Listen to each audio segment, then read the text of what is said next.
अच्छा लगता है तो सबसे पहले हमारे चेहरे पर एक स्माइल आ जाती है ना। ऐसा ही कुछ कल मेरे साथ हुआ जो मुझे लगता है आपसे शेयर करना चाहिए।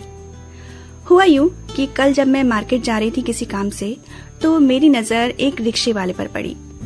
उन्होंने जमीन पर पड़ा हुआ एक छोटा सा तिरंगा झंडा उठाया जो शायद किसी से गिर गया था। उसे झाड़ पोंछ के साफ किया और अपने रिक्शे के हैंडल पर लगा लिया। मैं चलते चलते ये सब देखते जा रही थी और सच बताऊं, मेरे मन को इस छोटी सी घटना ने बहुत ही खुशी दी। ये देखकर मेरे चेहरे पर जो स्माइल आई ना, वो दिन भर बनी रही और जब भी मैं इस बात को याद करती हूँ तो स्माइल खुद ब खुद आ जाती है। कहने को तो ये एक छोटी सी बात है, लेकिन अगर सोचे तो उस रिक्शे वाले का ये छोटा सा गेस्चर हमें कितना बड़ा मैसेज देता है। मैसेज ये कि वो अपने देश से बहुत प्यार करता है। हम जिससे प्यार करते हैं उससे जुड़ी हर एक चीज से हमें प्यार होता है ना। वो चाहे अपना परिवार हो, अपना कोई प्रिय हो या अपना देश ही क्यों ना हो।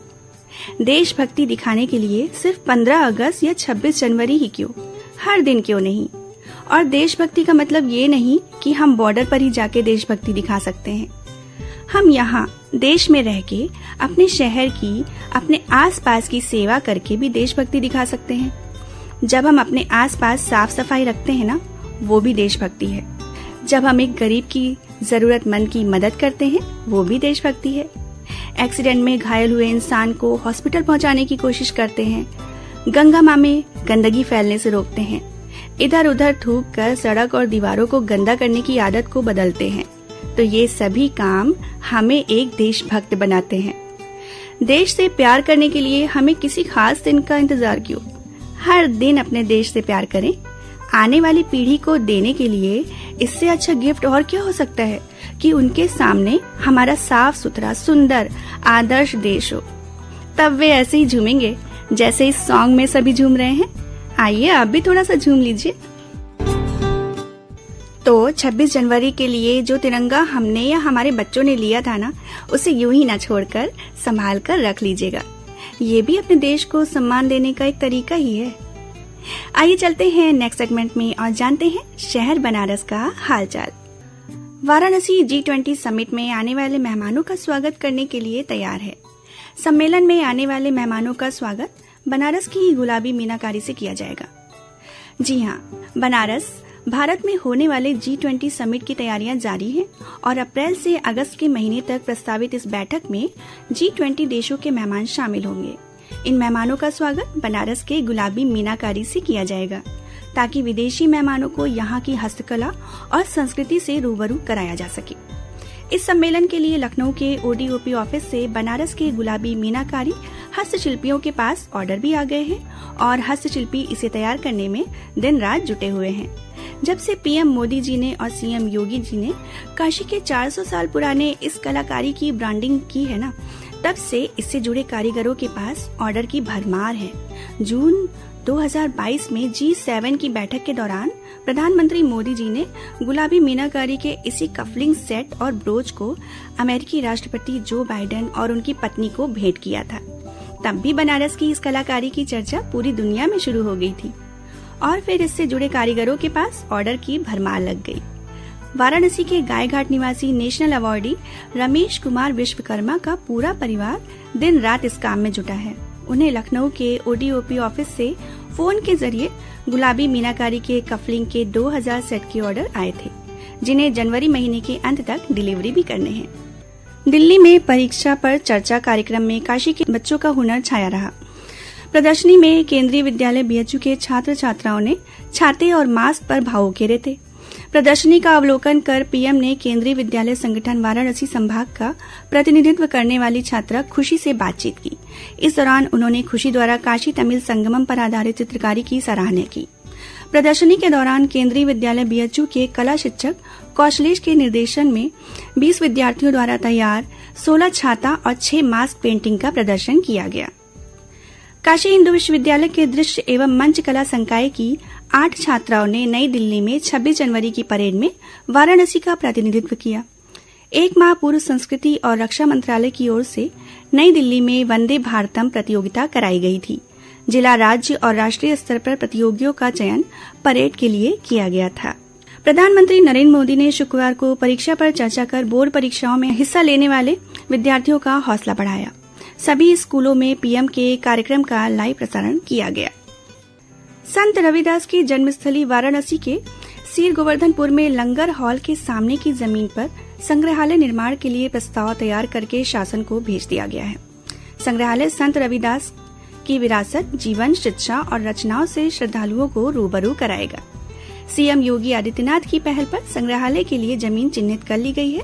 तो बनारस आने वाले समय में हमारी काशी सुंदर से सुंदरतम की ओर बढ़ रही है।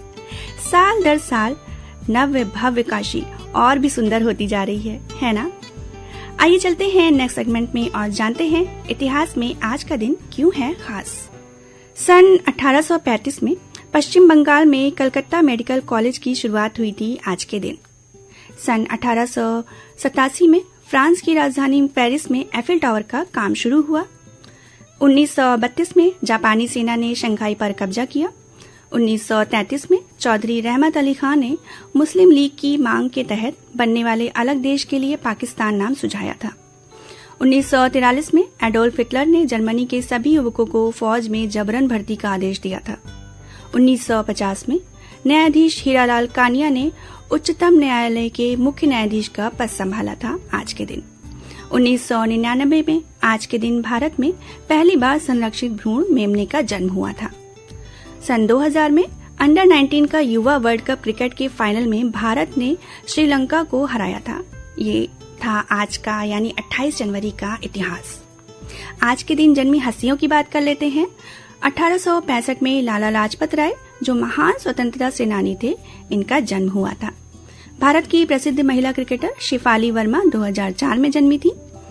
1909 में सेना के प्रथम भारतीय सेनाध्यक्ष के.एस. करियप्पा का जन्म हुआ था आज के दिन।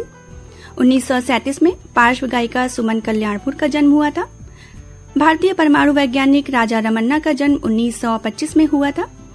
इन्होंने भारत के परमाणु कार्यक्रम के विकास में महत्वपूर्ण भूमिका निभाई थी। आज के दिन जो हस्तियां हमें अलविदा कह के गई थी, उनमें है भारती मुखर्जी 2017 में, जो प्रसिद्ध लेखिका थी। इन्होंने अमेरिका में कई पुरस्कार जीते थे। 1984 में प्रसिद्ध भारतीय अभिनेता और फिल्म निर्देशक सोहराब मोदी का निधन हुआ था। 2007 में प्रसिद्ध संगीतकार ओपी नैयर ने इस दुनिया को अलविदा कहा था। अच्छा बनारस, अपनी बुराई सुन के आप परेशान हो जाते हैं ना? कौन नहीं होता, है ना? जिस तरह तारीफ सुनकर खुश हो जाते हैं, तो बुराई सुन के परेशान होना भी नेचुरल है। लेकिन इससे भी ज्यादा परेशानी की बात तो ये है कि अपनी बुराई सुनकर हताश हो जाना। बुराई करना रोमिंग की तरह है, करो तो भी चार्ज लगता है, नहीं सुनो तो भी चार्ज लगता है। और ये चार्ज आपकी जेब पर डाका नहीं डालता, आपके मन पर डाका डालता है। इसीलिए ज्यादा परेशान होने की जरूरत नहीं है। आप जैसे हैं अच्छे हैं। हम तब तक बुरे नहीं हैं जब तक हमने किसी का बुरा ना किया हो। और किसी का कुछ बिगाड़े बिना भी अगर कोई हमारी बुराई करता है, तो आपको इससे परेशान नहीं होना चाहिए। अपनी राह पर आगे बढ़ते रहिए। नेकी जो है ना, LIC की तरह है, जिंदगी के साथ भी, जिंदगी के बाद भी। तो धर्म के प्रीमियम भरते रहिए और अच्छे कर्म का बोनस पाते रहिए और हंसते मुस्कुराते रहिए। अब घड़ी की जो टिक टिक है ना, वो इशारा कर रही है शो को वाइंड अप करने का। आप सबके प्यार और सराहना के लिए हम आपको बहुत बहुत धन्यवाद देना चाहते हैं। आपकी सराहना से हमारा उत्साहवर्धन होता है। अपना प्यार इस शो के लिए ऐसे ही बनाए रखें। इसी के साथ शिखा का आप सभी को नमस्कार।